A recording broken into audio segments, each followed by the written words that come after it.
Hello, എല്ലാവർക്കും നമസ്കാരം. ഞങ്ങൾ സെക്കൻഡ് ഡേ ആണ് പാരീസിൽ വന്നിട്ട്. ഫസ്റ്റ് ഡേ ഞാൻ രണ്ടായിട്ട് വ്ളോഗ് ഇട്ടിട്ടുണ്ടായിരുന്നു. അതെല്ലാവരും കണ്ടു കാണുമെന്ന് വിചാരിക്കുന്നു. അപ്പം ഇന്നത്തെ പ്രോഗ്രാം എന്താണെന്ന് വെച്ചാൽ ലൂവർ മ്യൂസിയവും ഒപ്പേറ ഹൗസും. അത് ഞങ്ങൾ നാട്ടിൽ നിന്ന് തന്നെ ബുക്ക് ചെയ്ത് ടിക്കറ്റൊക്കെ എടുത്തിട്ടാണ് വന്നത്. അപ്പോൾ രാവിലെ തന്നെ ഞങ്ങൾ ഇറങ്ങി. അപ്പോൾ ഞങ്ങൾ ലൂവർ മ്യൂസിയത്തിൻ്റെ മുമ്പിലെത്തി. അപ്പോൾ ഈ കാണുന്ന ബിൽഡിംഗ് ഉണ്ടല്ലോ, ഈ കാണുന്ന അത് ഇവരുടെ കോമ്പൗണ്ട് വാളാണ്. ഈ ലൂവർ മ്യൂസിയത്തിൻ്റെ കോമ്പൗണ്ട് വാൾ ഞങ്ങൾക്ക് മനസ്സിലാവാൻ വേണ്ടി പറഞ്ഞു എന്നേ ഉള്ളൂ. കോമ്പൗണ്ട് വാളല്ല, ആ വാൾ മുഴുവൻ ബിൽഡിങ്ങാണ്. അതിനകത്ത് മുഴുവൻ റൂംസ് ഉണ്ട്. അവിടെയാണ് അവരുടെ ഇതൊക്കെ എക്സിബിറ്റൊക്കെ ചെയ്തിരിക്കുന്നത്. ഇതാണ് അതിൻ്റെ ഒരു മിനിയേച്ചർ ഫോം. അപ്പം നമുക്കിങ്ങനെ വെളിയിൽ കൂടി ഞങ്ങളിങ്ങനെ നടന്നു വന്നു. ഇതിനുള്ളിലുള്ള സ്പേസാണ് ആ പിരമിഡ് ഉള്ളത്. പിന്നെ നമ്മളവിടെ കുറേ നടക്കാനുള്ള ഏരിയ ഉണ്ട്. കുറേ അവിടെ ഒരു വലിയ സ്പേസ് ഉണ്ട് നടുക്ക്. അതാണ് ഈ ഉള്ളിൽ. അവിടെ അതിൽ കൂടി ബസ് വരെ പോകുന്നുണ്ട്. അപ്പോൾ ഇതാണ് അകത്തുള്ള സ്പേസ്, ആ മിനിയേച്ചറിൻ്റെ അകത്ത് കണ്ടത്. പിന്നെ അവിടെ വേറൊരു പ്രത്യേകത എന്താണെന്ന് വെച്ചാൽ, വേറൊരു ഇൻട്രസ്റ്റിംഗ് ആയിട്ടുള്ള കാര്യം എന്താണെന്ന് വെച്ചാൽ, പണ്ട് സെൻറ്റർ ഓഫ് ദി എർത്ത് എന്ന് പറഞ്ഞാൽ പാരീസ് മെറിഡിയൻ ആയിട്ടാണ് അവർ വെച്ചിരുന്നത്. ഇപ്പോഴത് ഗ്രീൻവിച്ച് മെറിഡിയനായി. അപ്പോൾ അതിൻ്റെ ഒരു പോയിൻ്റ് ലൂവർ മ്യൂസിയത്തിലുണ്ട്. അപ്പോൾ അത് നമ്മൾ അവിടുത്തെ സ്റ്റാഫിനോട് ചോദിച്ചു, അവർക്ക് പോലും അറിയാൻ വയ്യായിരുന്നു. അപ്പോൾ ഇതാണ് ആ പോയിൻ്റ്. ഞങ്ങളിങ്ങനെ കുറച്ച് നടന്ന് കണ്ടുപിടിച്ചു. പിന്നെ ഞങ്ങൾ താഴോട്ട് പോകണം. താഴോട്ട് പോയിട്ട് ആ എൻട്രൻസിൻ്റെ അവിടെ എത്തി. അപ്പം ക്യൂ എന്ന് പറഞ്ഞാൽ ഒരു പെരുമ്പാമ്പിനെ പോലൊരു ക്യൂ, അത്രയ്ക്ക് വലിയ ക്യൂ ആയിരുന്നു. പക്ഷെ നമ്മളൊരു അരമണിക്കൂർ കൊണ്ട് വേഗം അവർ വിടുന്നുണ്ടായിരുന്നു. അങ്ങനെ അത് നമ്മൾ അകത്ത് കയറി കഴിഞ്ഞാൽ അവിടുത്തെ ആ ഹ്യൂജ്നെസ് എങ്ങനെയാണെന്ന് നമുക്ക് പറയാൻ അറിഞ്ഞൂടാ. അത്രയ്ക്ക് വലിപ്പം എന്ന് വെച്ചാൽ ഇങ്ങനെ സ്പ്രെഡ് ചെയ്ത് കിടക്കാം. നമുക്ക് എവിടെ പോകണം, എന്തെടുക്കണം എന്നൊന്നും അറിയാൻ വയ്യ, അങ്ങനെ തുടക്കം മുതൽ.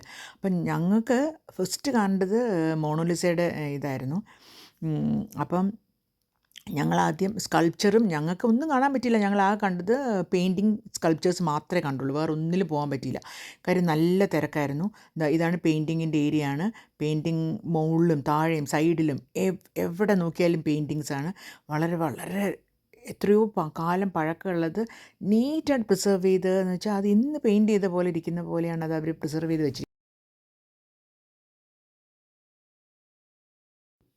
ഇതാണ് നമ്മളെല്ലാവരും ഇത്രയും ദൂരം നമ്മൾ വന്ന് കാണാൻ ആഗ്രഹിച്ച ഏറ്റവും പ്രസിദ്ധമായ ഡാവിഞ്ചിയുടെ മോണോലിസയുടെ പെയിൻറ്റിങ്.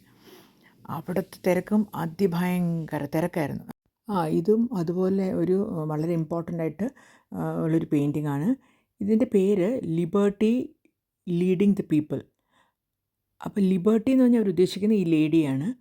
ആ ലേഡിയുടെ ഒരു കയ്യിൽ ഫ്രഞ്ച് ട്രൈ കളർ ഫ്ലാഗും മറ്റേ കയ്യിലൊരു ഗണ്ണും. എന്നിട്ട് ആ റെവല്യൂഷണറീസിൻ്റെ മേത്ത് കൂടി അവർ മരിച്ചു കിടക്കുന്നതാണോ അതെന്താണെന്ന് അറിഞ്ഞൂടാ, അതിൻ്റെ മേത്ത് കൂടി ചവിട്ടി പോകുന്നതായിട്ടാണ് ആ പെയിൻറ്റിങ്ങിനെ അവർ. അപ്പോൾ അത് വളരെ പ്രസിദ്ധമായിട്ട് അവരെല്ലാവരും ഇതായിട്ട് ഇന്നൊരു പെയിൻറ്റിങ്ങാണ്. മോണോലിസ പോലെ തന്നെ ഇവിടെയും കുറച്ച് തിരക്കായിരുന്നു. പിന്നെ എങ്ങനെയൊക്കെ നമ്മൾ അവിടെ നിന്ന് ഇവിടെ നിന്നൊക്കെ ഫോട്ടോ ഒക്കെ എടുത്തു. ഇതൊക്കെ പെയിൻറ്റിങ്സ് ഡിസ്പ്ലേഡ് കുറേ ഇഷ്ടം പോലെ പെയിൻറ്റിങ്സ് ഉണ്ട്. നമുക്ക് ഏതെടുക്കണം, എങ്ങനെ എടുക്കണമെന്നോ അല്ലെങ്കിൽ എവിടെ നോക്കണമെന്നോ അറിയാൻ വയ്യാത്ത അത്രയും പെയിൻറ്റിങ്സ് ആയിരുന്നു. അത് കഴിഞ്ഞ് ഞങ്ങളിങ്ങനെ പിന്നെയും അവിടെ നിന്ന് പോയി. ഇതാണ് ഇതിങ്ങനെ കയറി നമ്മൾ സ്കൾപ്ചറിൻ്റെ ഏരിയയിലേക്ക് പോവുകയാണ്. അപ്പോൾ സ്കൾപ്ചറിൻ്റെ അവിടേക്ക് പോയി. ആ ഭാഗത്ത് അവിടെയും നല്ല തിരക്കാണ്. ഏത് വശത്ത് പോയാലും തിരക്കായിരുന്നു. അപ്പം നമുക്ക് ഇതിനകത്തുനിന്ന് വീഡിയോ അല്ലെങ്കിൽ ഫോട്ടോസ് എടുത്തു കഴിഞ്ഞാൽ നമുക്ക് കിട്ടില്ല. കാരണം വെച്ചാൽ അത്ര ഹൈറ്റിലാണ്. അപ്പം മുകളിലുള്ള ആ പിരമിഡിൻ്റെ വെയിലടിച്ചിട്ട് റിഫ്ലക്ഷൻ താഴെ വരും. അപ്പോൾ അതിൻ്റെ ആ ഒരു നല്ലൊരു കളർ വരും. ആ വെയിലിൻ്റെ അതിൻ്റെ മുകളിൽ വരുമ്പോൾ നല്ല ഭംഗിയാണ് അവിടെ അത് കാണാനായിട്ട്. അത് കഴിഞ്ഞ് ഇതൊക്കെ നമ്മൾ കണ്ടു. എല്ലാം അവിടെ ഫ്രഞ്ചിലൊക്കെ എഴുതി വെച്ചിരിക്കും. നമുക്കൊന്നും വായിച്ചാൽ മനസ്സിലാവില്ല. നമ്മളിങ്ങനെ കാണുക എന്ന് മാത്രം.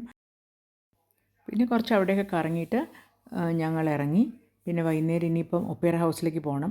അപ്പം നാളെ ഒപ്പേറ ഹൗസിൻ്റെ വിശേഷങ്ങളൊക്കെ ആയിട്ട് അടുത്ത ദിവസം വരാം. അതുവരെ ബൈ.